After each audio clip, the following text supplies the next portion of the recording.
आज के इस वीडियो में राजनीतिक शास्त्र के 5 ऐसे प्रश्न को देखने जाएंगे जो कि पिछले ईयर में पूछे जा चुके हैं और वो बराबर पूछे जाते हैं। तो देखते हैं वो प्रश्न कौन-कौन से हैं। तो सबसे पहला प्रश्न है सामाजिक न्याय क्या है? आपने देख रहे होंगे कि सामाजिक न्याय क्या है? तो सामाजिक न्याय से आशय एक ऐसे न्यायपूर्ण समाज की स्थापना से है जिसमें सामाजिक आर्थिक विषमताएं न्यूनतम हो, समाज समावेशी हो और संसाधनों का वितरण सर्वमान्य स्वीकृति के आधार पर हो। दोस्तों देखिए यहाँ पर सामाजिक न्याय है क्या आखिर? अगर स्पष्ट रूप से समझे तो सामाजिक न्याय से आशय एक ऐसे न्यायपूर्ण समाज की स्थापना से है जिसमें सामाजिक आर्थिक विषमताएं न्यूनतम हो, समाज समावेशी हो और संसाधनों का वितरण सर्वमान्य स्वीकृति के आधार पर हो। यहाँ पर मिस्टेक हो चुका है। देखिए यहाँ पर हो होगा। ओके, आप इसे अच्छे से लिख सकते हैं और इसे याद कर सकते हैं। ये 2 नंबर के प्रश्न में 2 नंबर के अंक आपको यहाँ पर देखने के लिए मिलेंगे शॉर्ट आंसर क्वेश्चन में। देखिए नेक्स्ट प्रश्न यही है कि ग्राम ग्राम पंचायत के कार्य के वर्णन करें। ग्राम पंचायत के कार्यों के वर्णन करें। ग्राम पंचायत के कार्य निम्नलिखित कार्य हैं। ग्राम पंचायत के निम्नलिखित कार्य हैं। सबसे पहला है कृषि संबंधित कार्य, दूसरा है ग्राम संबंधित कार्य, तीसरा है युवा कल्याण संबंधित कार्य, चौथा है चिकित्सा एवं स्वास्थ्य संबंधित कार्य, पाँचवां है महिला एवं विकास संबंधित कार्य। ये 5 कार्य हैं जो कि बहुत ज़्यादा इम्पोर्टेंट है ग्राम पंचायत के लिए। ओके, देखिए यहाँ पर नेक्स्ट प्रश्न लिया गया है, भाषा नीति क्या है? इसको हम पढ़कर पहले सुना देते हैं भाषा नीति क्या है, उसके बाद आसान शब्दों में हम आपको समझाते हैं भाषा नीति क्या है। भाषा के चलते किसी देश में भाषा के चलते देश में किसी प्रकार की अड़चन या बवाल ना होने देना भाषा नीति कहलाती है। भारत में 114 भाषाएं बोली जाती है। हमारी राष्ट्रीय भाषा हिंदी है। संविधान के अनुसार सरकारी कामकाज की भाषा में अंग्रेजी के प्रयोग के निषेध के बावजूद गैर हिंदी भाषी प्रयोग गैर हिंदी भाषी प्रदेशों की मांग के कारण अंग्रेजी का प्रयोग जारी है। तमिलनाडु में इसके लिए उग्र आंदोलन हुए।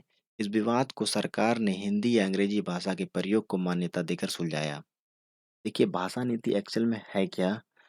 किसी देश में भाषा को लेकर बवाल हो, हिंसा हो कि हमारा भाषा सबसे बेस्ट है, यही भाषा पूरे देश में लागू होना चाहिए। इस चीज़ों के बवाल को रोकने के लिए भाषा नीति एक इस विवाद को रोकने के लिए जो सरकार द्वारा नीति बनाई जाती है उसे भाषा नीति कहते हैं। अब भारत में ही देख सकते हैं कि भारत में 114 भाषाएं बोली जाती है और यहाँ की जो राष्ट्रभाषा है वो हिंदी है। और यहाँ की जो संविधान है उनके अनुसार सरकारी काम जितने भी होंगे उसमें हिंदी के प्रयोग को निषेध निषेध किया गया है और अंग्रेजी के प्रयोग को मान्यता दी गई है कि जितने भी सरकारी कामकाज हो वो हिंदी में ही हो। लेकिन तमिलनाडु जो एक राज्य है ने इसको नहीं माना, उन्होंने आंदोलन किए और इस विवाद को सरकार द्वारा निपटारा करने के लिए हिंदी या अंग्रेजी भाषा का प्रयोग को जो है कि मान्यता दे दी और इसे सुलझा लिया गया। ओके, अब देखते हैं नेक्स्ट प्रश्न क्या है। लोकसभा में विपक्ष के नेता के क्या कार्य हैं? लोकसभा आप देख रहे होंगे स्पष्ट रूप से लोकसभा। तो देखते हैं क्या है। भारत में लोकतांत्रिक शासन प्रणाली है। लोकतंत्र में जनता ही सर्वोच्च होती है जो चुनाव के माध्यम से अपने जनप्रतिनिधित्व को चुनती है। भारतीय शासन व्यवस्था में निचले सदन को लोकसभा कहा जाता है।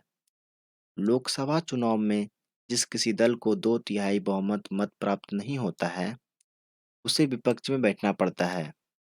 पश्चात उस विपक्ष दल द्वारा अपने चुने हुए नेता में से किसी एक को विपक्ष को अमान नेता में से किसी एक को विपक्ष का अग, अग्रगण्य नेता बनाया जाता है, जिसकी जिम्मेवारी होती है कि वह सरकार के कल्याणकारी काम और बहस को सकारात्मक रूप से उठाए और विपक्ष के नेता होने के फलस्वरूप विपक्ष के नेता के लिए आदर्श स्वरूप हो।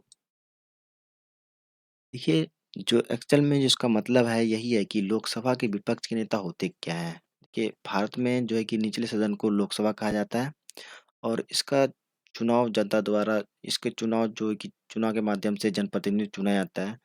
जो भी दल खड़े होते हैं, जो कि सत्ता में आ जाते हैं, उससे जो निचले पायदान पर होते हैं, जिसे 2/3 बहुमत से कम प्राप्त हो तो 2/3 बहुमत प्राप्त नहीं हो पाता है, वो विपक्षी दल कहलाते हैं और उस विपक्ष दल में से ही एक नेता को चुना जाता है, जिसे विपक्ष का अग्रगण्य नेता कहा जाता है।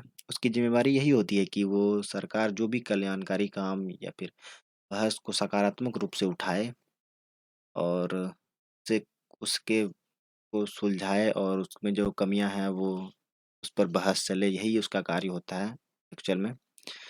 इसी को लोकसभा के विपक्ष के नेता के कार्य यही सब हैं, आप यहाँ पर देख सकते हैं।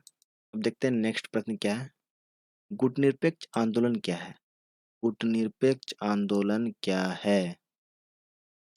दूसरे विश्व युद्ध के पश्चात विश्व 2 गुटों में विभाजित हो गया। इस इसमें से एक पश्चिमी देशों का गुट था, दूसरा साम्यवादी देशों का।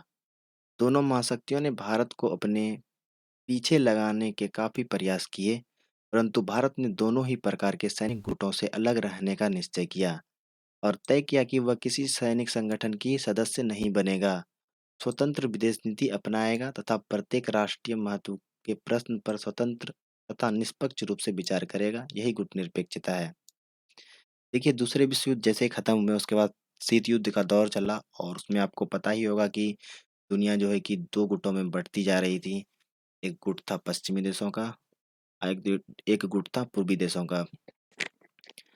तो ये एक सैनिक गुट था और इसमें जो है कि इसमें आप शामिल होते हैं तो उनके अनुसार ही आपको हर फैसला उनके दबाव में ही होकर लेना पड़ेगा। इसलिए भारत ने अपनी जो विदेश नीति है वो स्वतंत्र अपनाई, वो किसी भी गुट में शामिल नहीं हुए और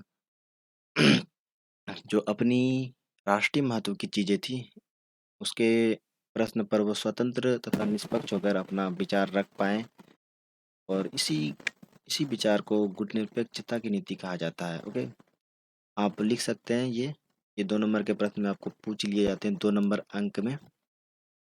तो यहीं तक था आज का क्लास। देखिए यहाँ पर सार्थक इंस्टीट्यूट है, आप इसे सब्सक्राइब कर सकते हैं, जो कि क्लास 12th का जितने भी प्रश्न इम्पोर्टेंट हैं, हिस्ट्री हुआ, हिस्ट्री, पॉलिटी और ज्योग्राफी, ये तीनों के लिए आपको टेंशन नहीं लेना है। इसमें जितने भी इम्पोर्टेंट क्वेश्चन होते हैं आपको दे दिए जाएँगे।